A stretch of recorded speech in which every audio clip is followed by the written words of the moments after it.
On parle toutes les semaines des films de l'actualité. Là, je vous propose un voyage dans le passé et le futur. Venez avec moi dans la DeLorean. N'oubliez pas, avant de commencer le voyage, le petit coup d'œil dans le rétro. With great power comes great responsibility. I am your father.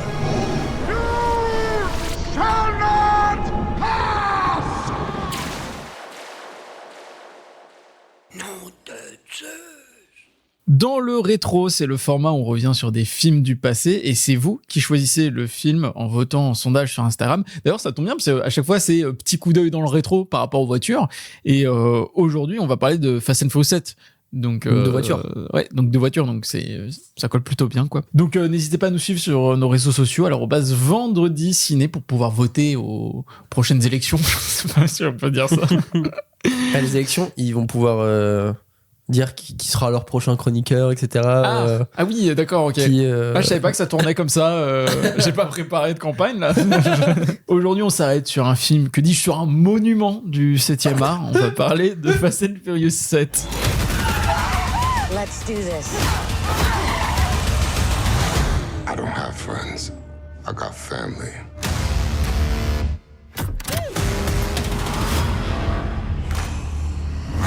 Pour apporter un peu de contexte pour les gens, c'est-à-dire que le thème de ce format, enfin de cet épisode, était donc la famille. On a tous proposé un film.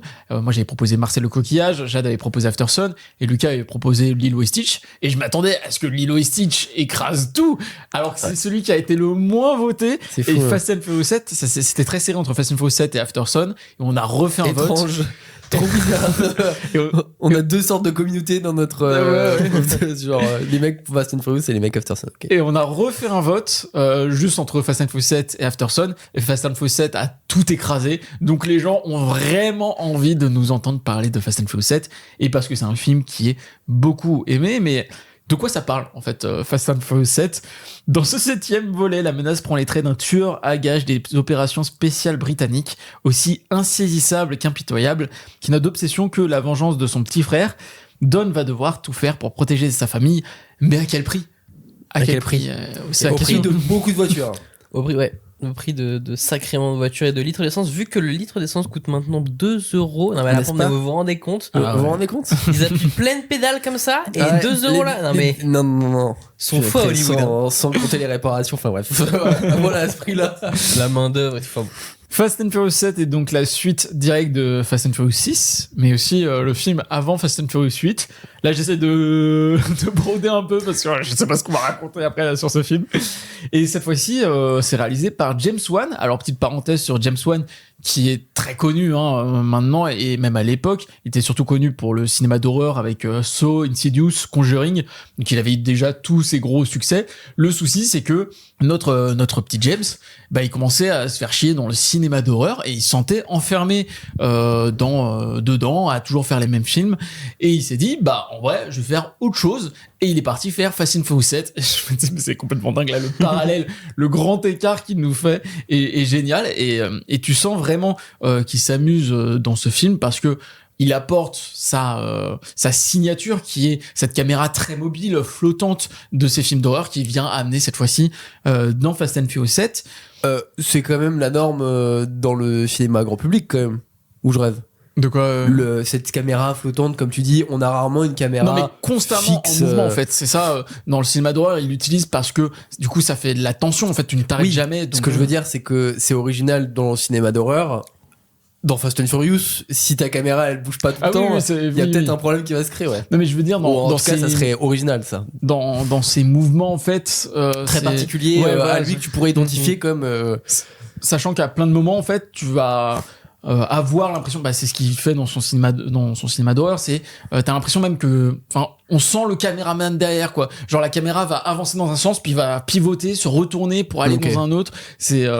C'est assez particulier, ouais. Et moi, c'est un style que j'aime beaucoup. Et sachant que pour ce film, c'est vrai qu'on peut parler d'héritage de Fast and Furious 7, mais il est allé jusqu'à inventer une nouvelle forme de stabilisation. Il a inventé une nouvelle machine qui est une stabilisation qui permet de faire retourner la caméra à 360. Et c'est utilisé dans le film parce qu'à plein de moments, il va y avoir des bastons. Voilà, donc, on vous spoil pas trop. J'imagine. ça va donner des coups. Et à plein de moments, la caméra, en fait, justement, va pivoter, se retourner comme ça à 360. Et ça avait jamais été fait dans le cinéma de cette manière-là. Et c'est lui qui a inventé cette machine. Et maintenant, c'est un peu utilisé un peu partout. Donc voilà, un grand inventeur, on peut le dire. Sorti en 2015, ce film est marquant aussi parce que le tournage est marqué par la mort de Paul Walker pendant la production du film. Paul Walker étant l'un des acteurs principaux. Ce qui oblige la production de terminer le film avec des doublures, des effets numériques et avec l'aide de ses frères qui lui ressemblent beaucoup. Paul Walker, qui est d'ailleurs mort dans un accident de voiture, voilà, un peu ironique. Passager tragique d'une Porsche en lancé en pleine vitesse. Terrible. Il était dans une Porsche lancée à pleine vitesse. Ouais. Moi, je dirais dans une Volvo. Et ils ont frappé quoi en fait? Ah non, une Volvo, il aurait survécu. Ouais, c'est vrai. Ouais. Il a frappé un arbre. Non, ouais, en gros, la voiture a perdu le train arrière et le dans un arbre et a pris feu. Le conducteur était bourré, je crois aussi. Ouais. Oh, putain. En tout cas, il y a plein d'histoires autour de sa mort. Et bon, là, on va rentrer après plus dans les détails du film, mais vous, vos premières impressions. Donc, toi, c'est toi, Romain, qui a voté, qui a proposé ce film par rapport au thème de la famille. Dans quel contexte tu as découvert Fast and Furious 7 et pourquoi avoir choisi ce film aujourd'hui? Alors ce film, c'est vrai que après c'est vraiment le Fast and Furious, c'est vraiment le type de film que on peut regarder un samedi posé sur son canapé tous les jours même. Mais voilà, mais c'est ça, c'est un film. Moi je trouve que c'est un film des week. Enfin, les Fast and Furious sont des films du week-end que tu peux regarder avec toute ta famille. Tu vas pas te prendre la tête et ça va être un moment où tu vas avoir du cinéma d'action. Ça tu peux pas lui enlever les opus à partir je pense qu'on peut lui enlever. À partir du 4e opus, c'est vrai, ça part vraiment dans une saga de films de voitures, de bastons, d'action, de gros bras, etc. Et ça donne vraiment. Alors le 7 pour moi c'est le film qui va vraiment prendre un virage pour le coup qui va à peu près tout changer de la licence parce que donc il y a effectivement la mort de Paul Walker qui n'était pas du tout prévue. Parce qu'ils avaient ils avaient déjà des plans de continuer avec lui et sachant que pour les gens qui ne savent pas, à la base le premier film s'appelle The Fast and The Furious. Paul Walker dans cette saga était The Fast et donc vraiment c'est l'identité même de cette saga. C'est lui qui faisait bouger les lignes un peu du premier film avec Toretto. Tu retrouves un petit peu tout ce qui faisait l'essence même de Fast and Furious et c'est une bonne conclusion à l'arc de Paul Walker. Vous pouvez vous arrêter au 7 ouais, c'est une belle conclusion même mais derrière ça continue dans le n'importe quoi pour le coup. Lucas, toi qui adore c'était pas n'importe quoi là avant. Non, c'est vraiment n'importe quoi. Non, parce qu'il me semblait avoir vu des voitures qui traversaient des buildings. Mais ça va, ça, c'est une voiture blindée qui est ultra moderne, qui va super vite, qui traverse des buildings. Enfin, je vois pas le problème. Ok. Non, mais autant pour moi. Lucas, toi, quand est-ce que tu l'as découvert ce film? Moi, je l'ai découvert au cinéma. J'y suis allé avec, ouais, bien sûr. J'y suis allé avec des potes et tout, et c'est un peu la même période que, tu sais, avec tous les cinémas de super-héros et tout. Et moi, j'avais jamais vu aucun Fast and Furious avant. Et les potes m'avaient chauffé, ils m'avaient dit là ça va vraiment être teuteux comme truc, ça va vraiment être débile et ça va vraiment partir dans n'importe quoi. Il y avait effectivement la scène de la voiture qui traversait les buildings et tout, et on se disait il y a une voiture qui va traverser un building, il faut aller voir le film. Et du coup j'ai découvert comme ça au cinéma donc. D'accord, ouais. Donc dans les meilleures conditions. Hein. Et quelle impression t'en as Et écoute, non, moi, comme j'ai pas revu le film, donc honnêtement, j'ai plus les intrigues et tout. Mais quand j'avais vu, quand j'étais au cinéma, ben moi, bon, honnêtement, alors que le cinéma de divertissement, c'est plutôt et principalement, je dirais le cinéma de baston. Bon, en vrai, moi, j'adore ça. Et mais là, j'avais été un peu déçu, et surtout comme je vous l'avais dit un peu en amont de l'épisode, c'est ce rythme là où je peux carrément comprendre que les gens kiffent et tout, mais moi ce truc c'est tout le temps très haut et ça balance tout le temps, t'as tout le temps énormément de rythme et tout, moi ça m'avait fatigué et ça m'avait, au bout d'un moment j'avais complètement décroché et tout, et j'ai encore des scènes dans le truc où je regardais le film complètement déconnecté de ce qui se passait, en mode là, il y a tellement d'action que moi je suis plus hypé par le moment d'action parce qu'il est tout le temps là, quoi, si tu veux. Il y a tout le temps un truc de fou qui se passe, et du coup comme il y a pas de moment qui descend un peu pour préparer le prochain, bon t'as un peu du mal et tout, mais après ça restait un moment drôle avec les potes où on a partagé du popcorn et c'était marrant quoi. Moi je l'ai découvert pendant le confinement.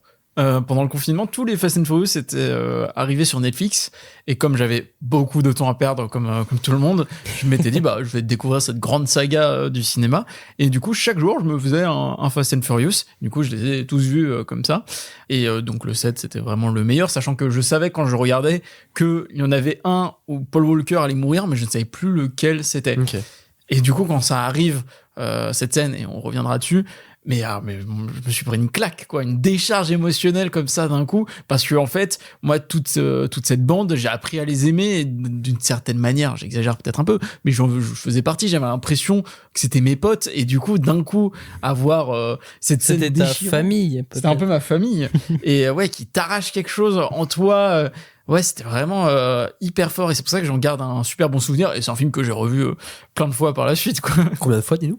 Mais je crois que c'est 5 fois.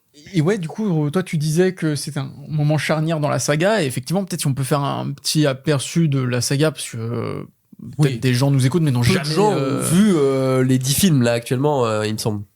Tout le monde n'a pas vu tous les films Fast and Voilà, Furious. c'est ça. Oui, Ouais. surtout je veux dire, dans l'ensemble. Oui, c'est ça.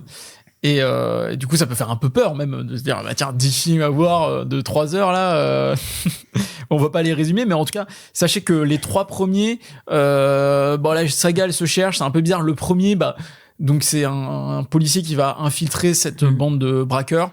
C'est un peu genre Point Break, tu vois, genre d'une certaine manière, avec beaucoup moins de talent, mais un côté un peu cracra qui était chouette. Le deuxième, c'est que le personnage qui a été quand même assez bon, en tout cas qui a dégagé assez de revenus pour justifier toute une saga derrière. Ouais, c'est ça. Et du coup, le deuxième, ils se sont dit, dis donc, le film a très bien marché, bravo Paul Walker, on va faire un film juste avec toi. Et du coup, ils ont fait un film, le deuxième, il n'y a pas Vin Diesel. Et du coup, le film a moins marché, et là, ils ont fait, bizarre. C'est trop con comme manière de penser, mais il y avait les deux dans le premier, alors pourquoi ils ont dit... Et du coup, après, ils se sont dit, au final, Paul Walker savait pas vendre, ils ont fait un troisième film dans lequel ils ont mis ni Paul, ni Vin Diesel. Et du coup, le film encore moins marché, c'est Tokyo Drift. Du coup, il n'y a pas de star du coup dans Tokyo Drift. Non, c'est que une sorte de spin-off quoi, dans la saga. Et au final, le Tokyo Drift, c'est le seul rapport qu'il a, c'est qu'il revient grâce au 7. Ouais, c'est une micro-scène dedans parce que c'est le personnage de Anne. Ouais, c'est ça, Anne. Qui meurt dans le 7 et qui était le mentor du gars dans Fast and Furious 3 Tokyo Drift. Ouais. Ensuite, le 4, c'est le moment où ils se sont dit, en fait, c'était peut-être les deux, du coup, qui marchaient bien. Mais attends, ils ont fait 2 films qui n'ont pas marché du tout, et à chaque fois, ils font des suites pour... Ouais, mais parce que le 1, il a très bien marché, c'est pour ça, donc ils se disaient, il y avait quelque chose à jouer. Et en fait, à partir du 5, c'est là où on va s'opérer un vrai changement dans la saga, où en fait, Vin Diesel va racheter les droits de Fast and Furious pour être producteur sur les films, et là ça va être complètement autre chose. Terminer les courses de voiture, ça va être vraiment de tout le côté agent secret, action, blockbuster. Ça va être notamment l'introduction du personnage de The Rock qui est Ops, si je dis pas de bêtises, et qui va amener un vent d'air frais dans cette saga qui était, comme je disais, enterrée depuis 4 films, quoi. Et du coup, ça va continuer un peu ça, 5, 6 et jusqu'au 7, cette idée d'avoir cette agence gouvernementale, l'agence gouvernementale, c'est dans le 7, mais avoir des personnages agents secrets, action, blockbuster. Et ce qui est marrant, c'est que le 7, c'est le moment pivot, en fait, dans cette saga, où c'est à la fois... il va essayer de respecter l'héritage des courses de voiture. C'est pour ça que le film commence notamment sur ce truc de courses de voiture, et toutes les scènes d'action vont être faites avec les voitures à travers la ville. Ça va être l'élément commun à chaque scène. T'as aussi du coup l'héritage des précédents films 5 et 6 avec tout le côté de l'agence gouvernementale, mais surtout le 7 introduit un côté beaucoup plus cartoon qui va arriver après par la suite. Ce côté où on part du principe que plus rien n'est réel derrière. Ouais, c'est ça. On part du principe que comme c'est de la fiction, on peut tout faire, et donc les personnages vont tout faire. Et c'est trop drôle avec des scènes, mais physiquement ça n'a pas de sens, mais comme on a du budget, que c'est un film d'action et qu'on a envie de s'amuser, on va se permettre de le faire, notamment par exemple dans le 9 où ils vont aller dans l'espace, tu vois, avec des voitures roquettes. Ouais, c'est ça. On est dans GTA 5 pour des voitures roquettes. Ouais, en gros, il colle un gros réacteur de fusée ou d'avion, je sais pas quoi, dans le. Ils sont dans la voiture. l'arrière de la voiture, et t'as les deux mecs dans la voiture. Ils prennent un tremplin et ils arrivent dans l'espace. Et après ils retombent. Et plus qu'un côté cartoon, lui, Vin Diesel, quand tu regardes en interview, lui, ce qui le passionne, c'est vraiment la mythologie grecque. Et du coup, lui, il voulait vraiment apporter, lui, il voulait vraiment apporter quelque chose de mythologique, tu vois, dans ses combats, même très shakespeariens d'une certaine manière, où en fait. On retire ce que tu viens de dire. Il faut arrêter de. Non, on peut pas mettre Shakespeare dans Fast and Furious. On retire. Ou Shaw. Romain, retire. Shaw va être. Non, c'est bon. C'est bon. Déjà, il y a juste Scarlett et l'éternité cette semaine. Tu peux pas. Shakespeare, le pauvre, il est mort. Shaw va être dans une histoire de vengeance. Et vraiment, il va devoir pousser cette vengeance au maximum. Et même, Don va vouloir protéger sa famille, mais tu te demandes pourquoi, et tu te rends compte que c'est un destin qui dépasse les personnages d'une certaine manière. Et tout ça dans un côté très cartoon. Et quand je disais moment pivot aussi, c'est parce que à la fois, t'as tous les anciens personnages, t'as notamment le personnage de Paul Walker, mais t'as aussi Anne. T'as aussi le personnage de Hobbs, mais tu vas avoir aussi l'introduction des nouveaux personnages. Donc tu disais avec l'œil de Dieu avec Ramsey, qui est voilà. une sorte de qui est le gros logiciel qui permet de détecter n'importe quel humain sur la planète. Ouais.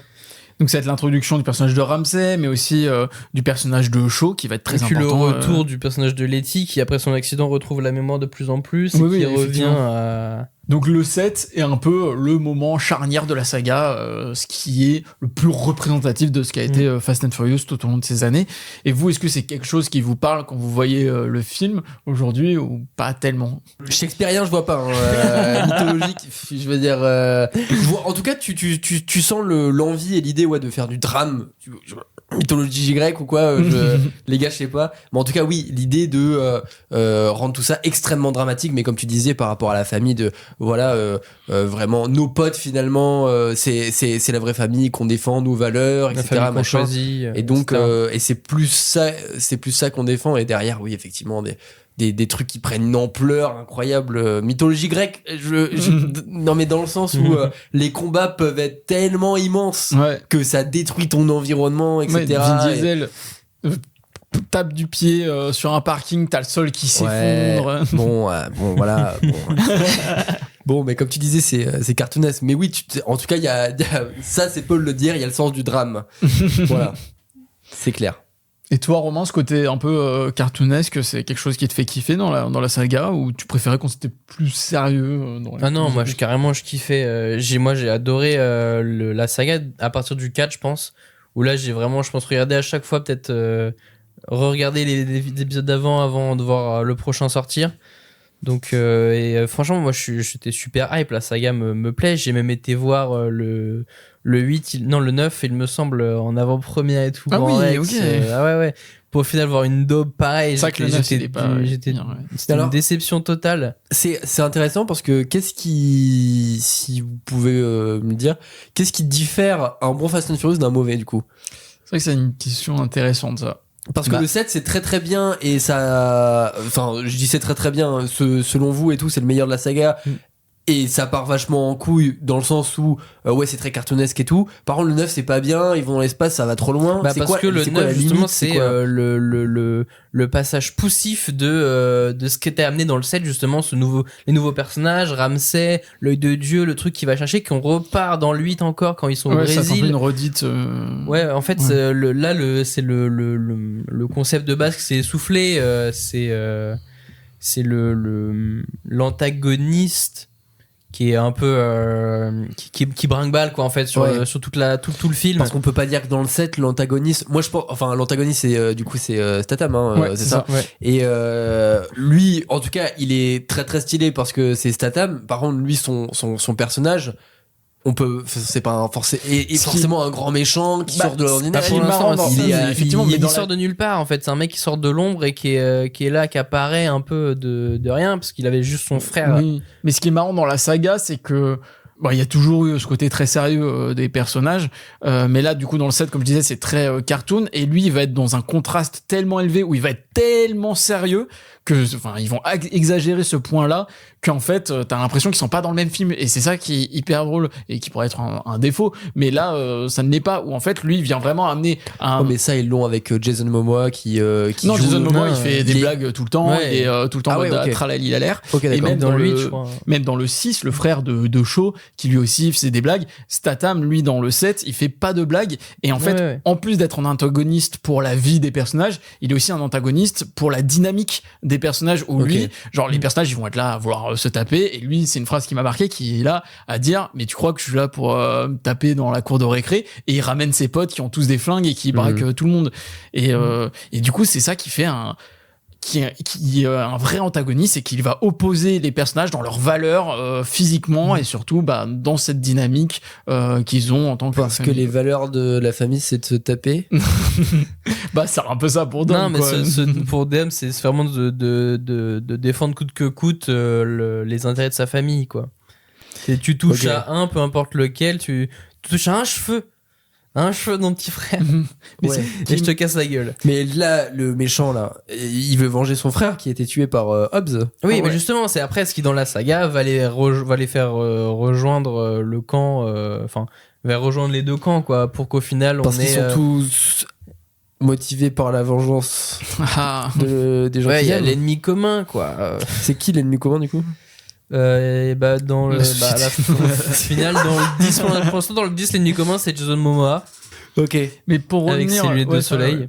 Mais pour revenir sur la question aussi, enfin dont tu parlais par rapport au Ouais. 9, pourquoi c'est pas bien, c'est parce que aussi je pense que dans le 7 on s'amuse, enfin tu vois que les gens s'amusent, mais c'est aussi on pense au spectateur avant tout, on essaye de lui faire plaisir, on lui dit bah tiens tu vas passer un moment de ciné, toi qui adore la saga Fast and Furious, on va faire revenir des personnages, là on a inventé un nouveau système de stabilisation comme je disais, tiens des scènes d'action grandioses comme t'as jamais vu, là où le 9 en fait t'as l'impression qu'il exclut un peu le public d'une certaine manière, t'as l'impression qu'il pense qu'à eux, et c'est un sentiment très étrange où quand ils vont dans l'espace, en fait, ils font des blagues en mode on est dans l'espace, mais t'as pas quelque chose qui se transmet au spectateur, je trouve, c'est vachement excluant. Peut-être après que quand t'arrives au 9ème, tu fais les choses de manière plus... Quand t'es acteur du projet, tu fais les choses de manière plus mécanique et Oui, peut-être un peu aussi, plus de également. cynisme aussi, hein, parce que... Ouais, un peu, ouais. Tu vois, c'est comment dire, c'est l'escalade de jusqu'où tu dois aller pour attirer les gens en salle. Le 7, Le Tu 7, fais déjà les je trouve trucs de que ouf. c'est vraiment la Est-ce qu'ils beauté auraient- du film, c'est que tout n'est pas non plus grandiose comme pourrait justement être il reste une voiture des envoyée scènes dans de l'espace, baston quoi. qui sont quand même point Oui. contre point. Oui, qui et sont super. T'as une tu scène vois, de c'est- débarquement en parachute en voiture aussi. Je sais pas si Ah, t'as mais parlé la de ça. scène Ok, moi je voulais te donner des d'exfiltration exemples et de tout. trucs qui se passaient plus terre à terre, mais ok, ouais. Ah, pardon, c'est pas Non mais oui, même l'attaque un peu de Paul Walker et Vin Diesel dans le sorte de gros hangar où là t'es vraiment sur le truc On revient à quelque chose de l'action oui, pure. quoi. l'intervention policière. Donc, mais oui, moi, ce que je trouve qui était bien dosé dans Fast and Furious 7, c'est que t'as une gestion et une cohérence un peu des cascades qui soit Oui. pas non plus grandiose comme justement envoyer une voiture dans l'espace dans le 9, mais qui soit de traverser des buildings. C'est Quand- grandiose. Oui, Oui, c'est non, mais la c'est- chorégraphie aussi. Non mais c'est très grandiose, mais c'est un truc où Alors tu cette dis scène-là, c'est pas forcément la plus chorégraphiée dans le sens où. Ah oui, non, mais moi non, j'aime non, pas trop carrément, cette non, scène, mais c'est pas, je dis pas ça chorégraphie, mais je veux dire, c'est la scène grandiose qui a poussé le public parce qu'ils ont fait énormément de com là-dessus, oui, bah sur oui. cette scène-là précisément, mais qui en Et fait la n'est scène dans pas l'espace. de trop. Mais ce que je Et- disais, c'est avant tout dans la com, quoi. T'arrives à un moment où tu penses d'abord à la com, de comment t'arrives à amener les gens en salle plutôt que ce que tu vas leur montrer une fois qu'ils sont dedans. Oui. Tu vois, et c'est un peu ce moment-là où dans le cinéma de blockbuster américain, tout part en couille parce qu'on a compris que, en fait, si tu mets une bande-annonce qui pète et tout, t'attires les gens en salle et derrière tu peux faire de la merde et ça ira, tu vois. Mais après le 9 il a pas bien marché, donc la Mais preuve c'est- qu'au bout d'un moment les Et gens. au final, ouais, oui. oui, bah au final, c'est ce qu'ils pensaient et puis au La final, preuve, ouais, effectivement, il ça a vite se- trop, il se c'est fort. vite trop descendu. Et ce qui est chouette aussi avec le 7, encore par rapport au 9, allez, il s'en prend plein la gueule le 9, mais c'est Ouais, mais que il mérite. le 9 il utilise beaucoup de numérique, et le 7 aussi également, à la scène où il Oui. traverse les buildings, bon voilà, ils l'ont pas fait Non, mais il y en a en vrai. beaucoup. Non mais, mais, c'était sur des fonds verts quoi. mais donc, souvent dans le 7 tu vas voir des cascades vraiment Et puis Paul hyper- Walker, il est pas tout le temps malheureusement dans cette scène là Oui, où oui. en plus il traverse les buildings, Paul Walker il est tu sens que c'est pas lui et c'est son visage il est refait numériquement et Oui, tout. oui, oui. Du coup à chaque fois que t'as un gros plan sur lui t'es en mode enfin c'est horrible. Et du coup, Donc, c'est. Enfin, T'as quand même beaucoup de numérique dans ce film. Oui, quoi. oui, mais il y a plein de scènes où tu vas avoir beaucoup de cascades vraiment très chorégraphiées. Là, tu regardais une scène tout à l'heure là avec une voiture qui tombe d'une montagne. Et bah ça, bah du coup, on va aller dans la montagne, on va faire tomber, on va faire exploser des voitures. Et c'est un peu ce qu'on attend à la base du cinéma d'action, c'est de mettre plein de budget pour voir un truc. D'accord. Et c'est vrai que le numérique, je trouve, ça trahit un peu. Et notamment, bah la scène où ça trace les buildings, bah elle est pas très jolie, quoi, cette scène-là. Comparé à, je sais pas, la bagarre dans le hangar, où là, bah en fait, tu prends vraiment ton pied, et c'est très très chouette, quoi. Et puis même la scène finale, je trouve que c'est la plus réussie avec ce genre de passe-passe dans la ville où à la fois t'arrives à montrer la puissance des personnages dans leur conduite, parce que c'est ce que tu cherches à la base, c'est des gens qui conduisent comme personne, qui à la fois doivent résoudre le problème de sauver un peu le monde en récupérant cette clé et ce logiciel malveillant. Et en même temps de te montrer des antagonistes qui ont les moyens tout puissants avec leurs gros hélicoptères, des missiles, des drones, des trucs de fou, et qui arrivent quand même à déjouer seulement avec leur voiture, et pas que leurs gros bras, quoi. Qu'une fois qu'à un moment dans le film t'es un passage où c'est que la voiture, l'homme et la machine. Moi, franchement, cette idée de toujours être dans les voitures, c'est quelque chose qui me plaît parce que c'est un peu, bah, c'est clairement exagéré, mais je trouve que ça fait quand même une identité à ce film. C'est pas juste un film de baston comme on peut en voir plein. C'est un film de baston où ils se tapent juste avec des voitures. Et en vrai, mine de rien, faut le penser, faut le réfléchir. Et bah, je citais par exemple un moment où ils sautent en parachute. Bah, ils font pas juste sauter en parachute comme ça. Ils vont sauter en parachute dans des voitures, quoi. C'est les voitures qui ont un petit parachute. Et ça, bah, c'est des idées qu'il faut penser. Et du coup, ça fait que ouais, le film a une vraie identité au final dans le paysage blockbuster américain, quoi. Et peut-être on peut parler aussi des thématiques abordées dans le film. Shakespeare, on va commencer par Shakespeare. Non, moi je m'étais noté à quelque chose, alors peut-être je suranalyse. Hein, je crois que la famille c'est vraie thématique du film. Le film en vrai, ça parle très peu, j'ai l'impression. De manière générale. Ouais, dans le film, enfin, ça va faire des petites blagues par-ci par-là, mais au début, on va nous présenter un contexte qui est un peu, enfin, très classique, et puis après, bam, on va partir, on va se taper dessus. Et j'ai l'impression, et peut-être je suranalyse, et vous pourrez me dire si j'ai tort, mais que ça veut nous montrer aussi la violence, mais comme moyen d'expression là-dedans. Et est-ce que c'est quelque chose que vous voyez aussi ou pas? Où on va pas parler, on va pas discuter, on va s'exprimer par la violence. Et la violence va raconter quelque chose de nous. Et... Ouais, en vrai, d'une certaine manière, carrément. Hein. Parce que là, j'étais un peu surpris quand t'as dit ça, mais c'est vraiment, par exemple, ce qu'essaie de faire une Catherine Bigelow, mais que t'avais cité avec des films comme Point Break, etc., où tu montres des personnages qui essayent de comment dire, des outsiders, des gens qui veulent vivre d'une différente manière. Et là, c'est effectivement un groupe de personnes qui essayent de oui, comme tu dis, s'exprimer de différentes manières, mais surtout comme ils veulent vivre, en gros ils veulent vivre sans règles. C'est ça le truc, c'est un fantasme de pouvoir vivre en faisant ce que tu veux, etc. Et du coup, oui, t'as un peu je sais pas si c'est un moyen d'expression, parce que je sais pas si derrière il y a vraiment un message, tu vois, ça serait un peu fort de dire ça. Oui. Mais par contre, ce qui est sûr, c'est que derrière c'est l'envie de dire, les gars, en vrai, la baston, on kiffe tous, tu vois, faut pas se mentir, et vas-y, on propose un truc où on y va vraiment à fond, quoi. Après, je sais pas si derrière t'as vraiment envie de dire que oui, il y a pas de propos, il y a pas de message. Ouais, je dirais pas derrière. ça, en tout cas, moi. Toi, Romain, c'est quelque chose que tu repères un peu dans ces scènes d'action? Non, moi, franchement, j'en pense. Je pense la même chose que Lucas. Je vois pas non plus loin que ça. C'est vrai que bon, t'as tous les personnages qui finissent par être ultra violents. Hein. Moi, franchement, le truc dont je m'attendais pas, c'était quand je l'avais vu la première fois, c'était l'arrivée de comment il s'appelle, Hobbs. Ouais. Avec qui détruit son plâtre et qui arrive avec une énorme Gatling et c'est son plâtre en serrant le biscotto. Ouais. Et c'est la réflexion que je m'étais faite aussi, c'est qu'en fait le film, la saga Fast and Furious est en fait vachement tout public. À la fin du film, je me suis dit, putain, mais j'ai jamais vu une goutte de sang, j'ai jamais vu une balle transpercer le personnage. Et même le plus fou, c'est que t'as un moment, tu vois, dans Abu Dhabi, là, t'as les femmes qui se battent, les gardes du prince, et t'as Letty qui se bat aussi. Et à un moment, Letty prend un couteau et le plante dans la jambe de l'agent secret slash garde du corps ultra badass.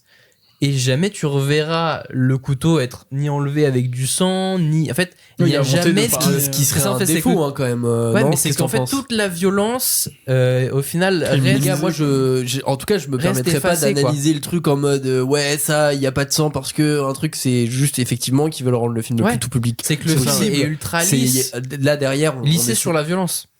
Parce que même t'en montres tout le temps, parce que les mecs ils ont des flingues, ils ont des voitures, ils se tapent. Et ça irait un peu en contre-camp dans un film où tu veux dire ouais putain moi je veux protéger ma famille etc. Et toi t'arrives avec ta Gatling. Les gars, si on y pense, si on essaye de prendre le truc un peu premier degré et qu'on se dit ok il y a une analyse derrière et ce qu'on veut faire, je pense pas que détruire des immeubles dans Dubaï, de risquer de tuer, d'avoir des dommages collatéraux énorme, de risquer de tuer des gens parce que évidemment quand la voiture elle se crache dans un building, évidemment ça tombe pas sur quelqu'un, mais dans la vraie vie il y a forcément des gens qui sont morts hein. Je pense que ta voiture elle a cogné pas mal de personnes, donc je pense pas que tu vois ça serait un but contre son camp en vrai de dire enfin là en vrai Fast and Furious ça véhicule rien, tu vois, ça donne pas le message parce que sinon ça serait pas cohérent.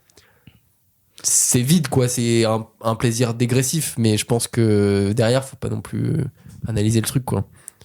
Mais on va l'analyser donc analyser en tout cas dans les thématiques, en tout cas tu peux carrément l'analyser dans la mise en scène et évidemment que c'est intéressant parce que ça représente quelque chose dans le paysage. De quoi parle Fast and Furious vraiment? Oui, ça serait bizarre, mais par contre ça représente quelque chose dans le paysage vidéoludique à ce moment-là et voilà, une vraie transition hein. C'est vrai que on peut juger la saga et même ce film, mais il faut savoir qu'à ce moment-là, enfin là, dans le film, t'as toutes les stars du blockbuster américain qui sont réunies et c'est un best-of quoi, c'est un peu. Et ce film-là, il fonctionne alors que il y a d'autres films de cet ordre-là qui ont déjà été faits avec on réunit énormément de gros acteurs etc. machin, Marvel, qui ont marqué, qui ont pas du tout marché, tu vois. Donc oui, les Marvel etc. C'est vrai que c'est quelque chose en plus qui va être repris par Marvel, même ce côté très réunion de gros super-héros. Je sais pas lesquels sont arrivés en premier parce que 2015 les Marvel sont bien arrivés, mais c'est un peu en même temps en fait. Endgame, c'est le même moment parce que les Fast and Furious c'est les films de 2000. Oui, c'est ça. Donc t'as vraiment ce truc. De toute façon, Fast and Furious, comme on disait, il y a ce truc de en vrai, je trouve que ça part sur un délire super héroïque dans le sens où plus rien, c'est carrément ça, oui. C'est plus rien n'a vraiment de sens et les personnages sont indestructibles. Donc en vrai, t'as peur pour personne parce que quand moment tu te dis oui, les personnages vont mourir ou quoi. Mais oui, ça craque des parkings avec son pied, etc. Donc là t'arrives à un moment du divertissement grand public où on part sur des super pouvoirs, sur des personnages indestructibles et tout machin, et ça va aller crescendo quoi. Et même t'as ce côté très sériel qui a été aussi fait par Marvel, avec cette idée des personnages qui arrivent, qui repartent d'intrigues, qui se répondent de film à l'autre, et ça c'est quelque chose dans le cinéma qu'on voyait très peu, et c'est Marvel, enfin c'est le blockbuster américain qui a amené ça. Dans le cinéma d'horreur quoi, où t'enchaînais les Halloween etc. En fait ça se répondait pas, genre tu pouvais voir Vendredi 13 chapitre 8 et ne pas avoir vu les autres. T'avais des réunions de super méchants et tout, les versus Predator, les Halloween où tu mélanges tout le monde, mais là, etc. Ce que je veux dire, c'est que là, par exemple, pour voir Fast and Furious 7, t'es obligé d'avoir vu les 6 autres avant. Comme Marvel, si tu veux voir le prochain Avengers, t'es obligé d'avoir vu tous les films avant. Et ça, c'est le truc qui fait que peut-être au bout d'un moment, c'est trop cool parce que ça incite les gens à venir en salle. Et au bout d'un moment, tu peux plus attirer de nouvelles personnes parce que les gens se disent, effectivement, comme on disait, là aujourd'hui, tu veux tester Fast and Furious, il y a 10 tu veux films, dire, vas-y, va rattraper les 10 films. Le 11e arrive en 2028, tu vois. Ouais, le film parle également de la famille, hein, c'est le thème du. J'ai peut-être dire la famine. La famine. Imagine. Le film parle de la pauvreté. L'analyse qu'on peut en faire, c'est qu'il y a la famille qu'on a et la famille qu'on choisit un peu. Ouais, Big Flo Oli. Jusque là, ouais. Même niveau pour moi. Moi, je m'étais repéré quelque chose qui était assez touchant, c'est que t'as aussi une lecture vis-à-vis donc des deux acteurs, Vin Diesel et Paul Walker, qui à ce moment-là de leur carrière sont maintenant un peu âgés, ils ont 30-40 ans quoi. Paul Walker, à ce moment-là, il est mort jeune quoi, parce que Oui. Mais en fait, tu sens que derrière ce film, t'as aussi la volonté, pour notamment le personnage de Paul Walker, de vouloir passer à autre chose, de laisser la saga un peu de côté, et ils se sentent un peu enfermés là-dedans, et notamment Vin Diesel, où à chaque fois, j'ai plus la réplique exacte, mais il est encore étonné que on revienne le faire chier, et lui, il a envie d'être tranquille, quoi. Et t'as aussi cette lecture un peu marrante, comme quoi il serait un peu prisonnier de cette saga d'une certaine manière, et que même s'ils voudraient s'en libérer, et ça va toujours revenir vers eux d'une certaine manière. Et pour Paul Walker, du coup, c'est tragique parce que tu sens que là, le discours du film, c'est j'ai ma famille et puis j'ai envie d'être tranquille. Et ça, c'est quelque chose qui est dans le scénario de base, c'est les premières minutes du film où on le voit. Et il va y avoir le méchant qui va revenir, qui va mettre en péril sa famille, et du coup pour lui c'est encore plus tragique, lui qui voulait quitter cette saga, faire d'autres films, d'autres personnages dans d'autres sagas par exemple, pour lui c'est terrible parce que ça s'arrête là et il aura été prisonnier de cette saga toute sa vie. Je sais pas si c'est quelque chose que vous voyez vous, ce côté. Non. Ah ouais. Non mais je pense que en vrai ça se tient, c'est pertinent et tout. Mais t'as tout dit, oui, c'est intéressant. Toi, Non, mais moi, je comprends grave ta réflexion. Après, bon, le mec. Grave, yo. Non, mais c'est. Pour un pote, tu pourrais sortir le katana, toi, juste. C'est juste pour être sûr. Quoi ? Tu pourrais sortir le katana pour un pote ou pas ? Ah, c'est ça. Putain. Cacher un rein dans le frigo ? Prendre le premier avion pour Putain, Rio ? le premier avion pour Rio, ça. Si, carrément. coup, Carrément, je pourrais carrément faire ça pour un pote. C'est Big Flo et Oli pour les gens qui n'ont pas compris. La BO de Brise de Nice 3. C'est pourquoi tu connais par cœur en fait. Non mais si je te jure je la connaissais. Je te soupçonne d'écouter non, je la connais. cette musique. Mais tu me l'as fait écouter une fois, je peux la rechanter, c'est sûr. Elle est tellement passée celle-là. Mais oui, non, c'est très vrai ce que tu dis, parce que derrière, Vin Diesel, il fait que des films d'action de saga comme Triple X. Ouais, mais ça a pas marché en fait aussi. Oui, ça va marcher. Les films à côté, c'est.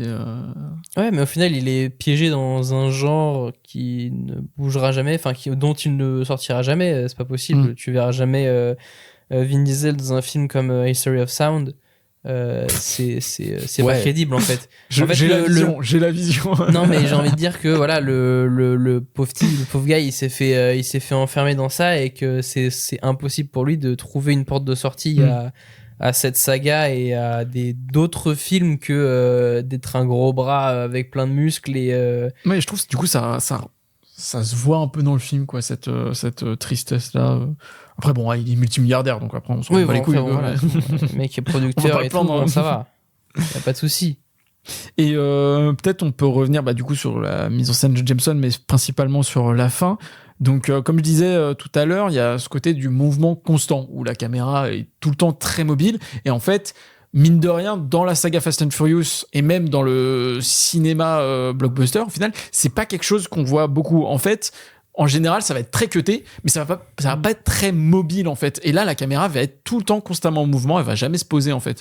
Et ça, c'est quelque chose qui dénote dans la saga et plus généralement dans les comment dire, dans les séries genre Tekken et des trucs comme ça, t'as jamais un plan sur un trépied.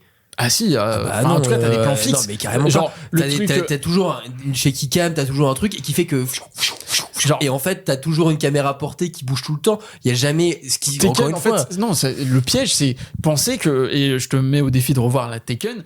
Ah non mais je regarderai pas Taken. C'est gentil mais c'est adorable. C'est sympa de la proposition mais bon. C'est mais en fait la caméra il la porte toujours. En plus c'est moins cher de toujours porter la caméra etc parce que c'est plus pratique et tout. Non les mecs en fait c'est un dynamisme qui est apporté surtout par le cut et moins par l'image qui est tout le temps en mouvement. Oui, c'est ça que je comprends. C'est qu'en fait ça reste dynamique comme peuvent l'être les autres films d'action, mais c'est que les autres films d'action jouent énormément sur le cut, la fluidité, la rapidité. Ce film-là, il joue énormément sur le cut aussi. C'est beaucoup moins.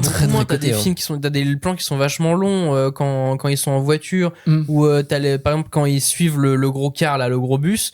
t'as toutes ces voitures qui font des Ouais, mais, mouvements gauche-droite. c'est beaucoup plus cuté encore qu'un John Wick, où là, un John Wick, tu vois, t'as vraiment un rythme de montage qui est un peu plus espacé, etc., où t'as des mouvements et machin. Là, dans ce film, quand tu regardes des bastons où vraiment les gars, ils se tapent à main nue et tout, ça cut tout le temps, c'est paf, paf, paf, et moi, je trouve pas que ça bouge tant que ça, hein. À tel ouais, moment mais, que t'as des moments Ouais, où, là, t'as vu où 3 scènes, mais j'ai regardé énormément de scènes pour préparer le truc et tout, et t'as des moments où juste bah ouais, ce que tu dis, c'est pas forcément des plans qui ont énormément d'ampleur, et d'autres scènes où beaucoup plus, par exemple la scène entre Hobbs et Shaw, justement, où Ouais. ils se battent tous les deux à main nue, et là t'as des mouvements vachement plus amples et tout, mais t'as de tels moments que je me dis, frérot, c'est pas le même réel quoi derrière, parce que t'as vraiment des scènes qui sont banales, génériques, et d'autres qui sont un peu plus cool à regarder, et notamment celle-là où t'as je confonds les deux à chaque fois, Hobbs and Shaw, mais du coup Shaw c'est le méchant, et où Shaw il est là, il monte sur un lampadaire et il fait tomber le lampadaire sur Hobbs, et ça pour le coup c'est filmé d'un coup quoi. Ouais. Il y a un cut, mais c'est pas surcoté et tout, donc Bah, ouais, en fait après- c'est assez inégal je trouve de ce Ok. côté-là. Moi, j'ai un souvenir qu'en fait, c'était beaucoup comme ça, en fait, justement, ce mouvement qui revient constamment. Enfin, moi, c'est le souvenir que j'en ai, parce qu'après, c'est ce qui m'a marqué. Après, il est évident que le film a eu plein de reshoots, notamment vis-à-vis Oui, voilà, de... c'est ça. Impossible que James Wan il soit, enfin, impossible. Je suis pas derrière, mais je pense pas que le mec puisse dire, ok, sur tous les trucs, ouais, je vais tourner le truc comme Mais en ça. tout cas, et tout. vis-à-vis de ces scènes hyper mouvantes, enfin, c'est vraiment, tu ressens, en fait, au final, Oui. le réal derrière. Et dans ce Fast and Furious, sans ressentir la patte d'un auteur. C'est difficile. C'est, ouais, c'est difficile de s'affirmer, et je trouve il le fait vachement bien. Et ce qui est d'autant plus vrai, enfin, c'est sur la scène de fin où tout le film on a été, toi c'est ce qui te gênait, tout le film on était constamment en mouvement, constamment sous tension, et la scène de fin, bizarrement, Ouais, c'est- surtout au niveau du rythme de Ouais. montage. Je disais, ouais. et à la scène de fin, c'est là où ça va être hyper lent en fait, et d'un coup Tout ça est va. calme et posé. Voilà, et Ouais. c'est ce qui fait aussi que d'un coup, en fait, tu ressens toute l'émotion aussi, ça aide vachement. Et puis même en termes de symbolisme, cette scène de fin, bon, elle a beaucoup été moquée. Mais Ok, ah ouais. ouais, Ouais, c'est archi culte. Tu et, pars sans dire au ça revoir. aime beaucoup de c'est choses. ça. hein. Mais ouais, mais Tu pars sans dire au revoir. tu pars sans dire au revoir, ouais. C'était la ref qui est ressortie le plus possible sur. C'est difficile de se moquer de Mais cette scène, mine de je trouve, rien, hein. Dans tu le sens où, bah, je sais pas. Ouais. C'est quand C'est même, juste c'est ridicule, quand même le quoi, dernier c'est- plan que tu vas avoir d'une personne qui est décédée. Ouais. Je trouve que c'est difficile de se moquer en vrai. Non, mais je veux dire, c'était devenu un mème, quoi, sur Internet. Ah oui, d'accord. C'était hyper culte, quoi. Oui, oui. Oui. Mais je crois que, enfin, moi, du point de vue que j'en avais, c'était plutôt bienveillant de la part des gens. Oui, c'était bien Ah oui, vu. carrément. Et mine de rien, encore une fois, dans le paysage blockbuster, réussir à procurer des émotions avec des personnages qui ne parlent pas. Oui, non, mais Et en faisant du vachement peu. symbolisme. là, c'est pas. Ouais, alors attention, hein, parce qu'encore une fois, Non, mais faut- non, mais faut du symbolisme, reconnaître c'est des non, choses. mais malheureusement. Non, ouais, parce que malheureusement, il y a une personne qui est décédée pendant le tournage, et donc du coup, bon, je sais même pas si le fait de faire un plan comme ça, c'est bien ou pas, tu vois. La question pourrait se poser de dire, ah bah tu vas préparer un plan d'adieu avec une personne que t'as remplacée artificiellement, ou c'est pas vraiment lui, etc. Ça, je sais pas, en tout cas, la question peut se poser, mais derrière, dire que c'est symbolique, d'un symbolisme qui est gros comme une maison, Oui, tu oui. vois. Enfin, je veux dire, Bah, voilà, c'est Après, dans Fast and Furious, t'es obligé de passer par ça. Enfin, obligé, je pense pas, Bah, mais tu en peux tout, pas. cas, en tout cas, c'est ce qu'ils l'ont fait, et c'est ok, mais juste pas dire, ah, c'est fou, c'est rare, etc. non, j'ai malheureusement. pas dit que c'était rare. Mais si tu le remets dans le contexte de production de l'époque, c'est-à-dire en 2012 ou Mais 2017, non, mais c'est tire l'arme, Elliot, c'est pas, Mais oui. je veux dire, c'est pas Non, quelque mais chose, c'est pas oui. quelque chose d'exceptionnel, c'est pas quelque chose de, ah ouais, si on faisait ça, ah non, mais quel génie d'avoir cette scène, mais non, on n'osait pas faire tourner cette scène parce qu'on disait que ça allait pas marcher, et au final, on a fait, et les gens ont repris le truc, non, pas du tout, ils savent que ça va fonctionner, et malheureusement, et même le truc qu'on peut se dire, c'est pas joli de faire ça parce que tu sais que ça va faire pleurer des gens sur le dos de quelqu'un qui est décédé. À la rigueur, c'est plus crac-crac que joli, la scène. je ne dis pas que c'est du génie, puisque j'essaye d'expliquer aux gens. Ah bah, en vrai, c'est un peu du génie, c'est un peu du génie. Écoute-toi parler, hein, parce que... Non, mais je veux dire, juste par rapport au paysage blockbuster de l'époque, t'as quand même une scène et là le film qui sort complètement du lot. Elle quoi. sort du lot parce que encore une fois c'est par rapport à une personne qui est morte et grâce à Dieu Non, qu'il mais n'y a pas des gens compris. qui sont morts à chaque film de blockbuster et tu vois c'est ça qui fait que Alors la ouais, c'est scène la est technique, spéciale. c'est la technique. Hein. Voilà. Prochain Avengers, tuer quelqu'un et Avec une musique voilà et emballer c'est peser hein. Donc en fait on commercialise, on fait du capitalisme sur un mec qui est mort. Mais c'est pas Après si artificiel. c'est ça que c'est tu un kiffes hommage. genre Moi j'adore. Ouais. Mais c'est pas artificiel parce que c'est le frère de Paul Walker. Il me semble dans la ah scène. mais à il est la fin. remplacé par son visage, c'est le visage Ah de ouais, Paul ok, Walker d'accord. et tout. Ah, je pensais que c'était juste son frère, mais. Non, c'est son frère avec un visage amélioré. Ouais. Mais du coup, pourquoi ils ont pris son frère ici? Ils pouvaient juste faire un visage amélioré. C'est plus facile Bah, peut-être parce que pour pour les oui. mouvements et le physique, puis même leur gueule, t'as déjà vu une photo de son frère? Non. C'est quasiment la même tronche. T'imagines ils auraient mis juste quelqu'un d'autre. Un jumeau, personne ne remarque. Genre, tu vois, les deux, genre, on n'est pas à Ah oui, grand-chose près, hein. il y en a un qui est beaucoup plus C'est, beau que l'autre en plus. Bah, tu vois, on est vraiment pas loin, quoi. Franchement. Ouais, il y en a un, tu vois, bah, les putain, deux- ouais. Il y en a Pas un qui passer a à beaucoup de côté d'avoir les chance bons et jeunes, les l'autre bons qui est mort. Putain, mourir dans une Porsche, c'est quand même c'est quand même dommage. Moi, j'ai plus rien là sur le film. J'ai terminé de Ah, stylé. proposer des axes d'analyse. Si vous en avez d'autres, n'hésitez Non, bah, je pas. pense qu'on a bien parlé, hein. Bon, on a bien discuté des Si, films, hein, ouais. si vous avez une scène là qui vous a marqué sur le film, voilà, ou même si vous vouliez vendre le film à quelqu'un, enfin plutôt une scène, genre quelque chose qui vous a marqué. Ok, moi la scène qui était, mais en fait on l'a déjà cité, mais la scène qui m'était gravée dans la tête et qui m'est restée 10 ans après, c'est effectivement quand Hobbs il casse son platelin avec sa Gatling. Je pense que pour donner envie aux gens, je pense que si vous avez envie de voir un film régressif et un peu teuteux, mais dans le bon sens du terme, effectivement comme tu disais, qui aime l'action et qui a envie de vous faire kiffer en tant que spectateur, c'est peut-être un des meilleurs, si ce n'est en tout cas c'est le meilleur de la saga et si ce n'est ouais un des meilleurs films de cet ordre-là quoi, parce que Toi, Romain? Moi, ma scène préférée, ma scène préférée, c'est tout l'arc de la récupération de Ramsay avec ses voitures déjà qui sautent de l'avion en parachute, le truc un peu d'humour avec Roman qui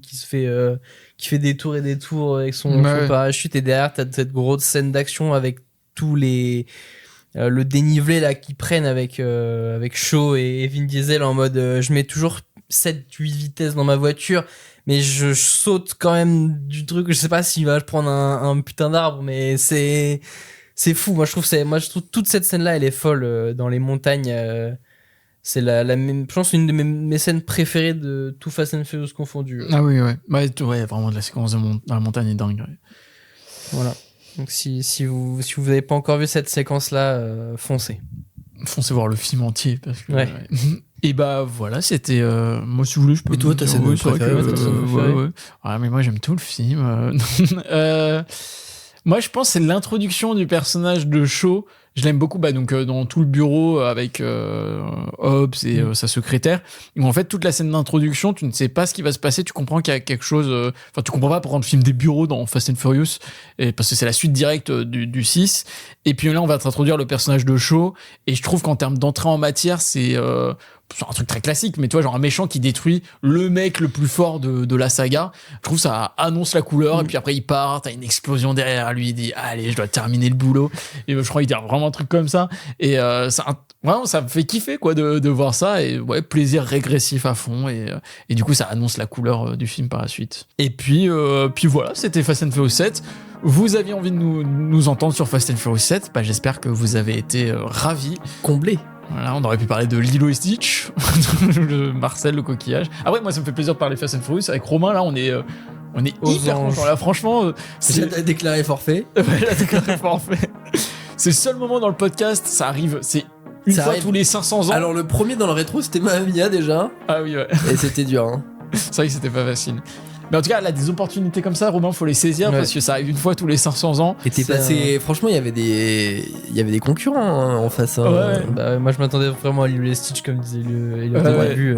C'est lui qui a le moins de Je me votes. suis dit, c'est un film d'animation. Alors je sais tout pas le monde a pourquoi kiffé. les gens Le film a pas une si bonne réputation que ça. Bah peut-être si, surtout pour notre génération, il est culte. Mais ils ont vu Fast and Furious. Bah ouais, Fast and Furious, Et ils se sont dit, ouais, mais t'as eu quand même plus de votes sur. Moi, je m'attendais After quand même, Sun, je oui, m'attendais oui, quand même à une grosse bataille entre Lilo et Stitch et Fast and Furious, et au final, pas du tout. Merci de nous avoir écoutés jusque-là. Portez-vous bien, allez voir évidemment toute la saga, parce que c'est des chefs-d'œuvre du cinéma. Et sur ce. Non, Zeus. La route, là où on va, on n'a pas besoin de route.